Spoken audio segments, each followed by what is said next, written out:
महाराष्ट्रातील वीज ग्राहकांना दिलासा देण्यासाठी महावितरणकडून अभय योजना सुरू करण्यात आली आहे। 1 सप्टेंबर पासून ही योजना अंमलात येते। राज्याचे उपमुख्यमंत्री आणि ऊर्जा मंत्री देवेंद्र फडणवीसांच्या सूचनेनुसार महावितरणने हा निर्णय घेतलाय।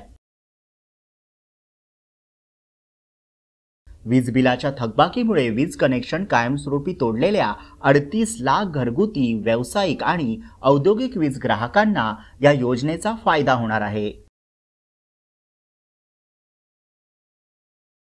या अंतर्गत वीज बिलाच्या थकबाकीवरील व्याज आणि विलंब आकाराचे एकूण 1788 कोटी रुपये माफ केले जाणार आहेत। या योजनेनुसार पैसे भरल्यानंतर संबंधित वीज ग्राहकाला पुन्हा एकदा नव्याने वीज कनेक्शन मिळेल। महावितरणच्या वेबसाईटवर वीज ग्राहकांना ऑनलाईन पद्धतीने याचा लाभ घेता येईल।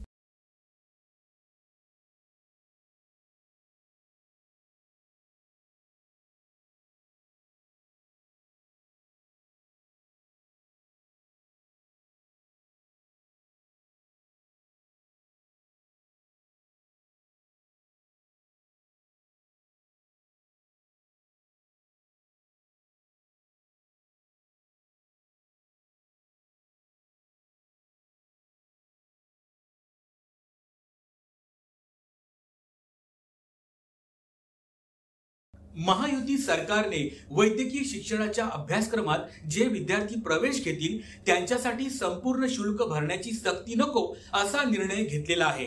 यामुळे विद्यार्थ्यांचं शैक्षणिक नुकसान होणार नाही। राजश्री शाहू महाराज शिक्षण शुल्क शिष्यवृत्ती योजनेअंतर्गत जी रक्कम विद्यार्थ्यांना मिळते ती रक्कम बँक खात्यात जमा झाल्यावरच विद्यार्थी महाविद्यालयात जमा करतात। त्यामुळे आता विद्यार्थ्यांकडून 50% रक्कम प्रवेश घेतेवेळी घेणे अपेक्षित आहे, असा निर्णय शासनाने घेतलेला आहे।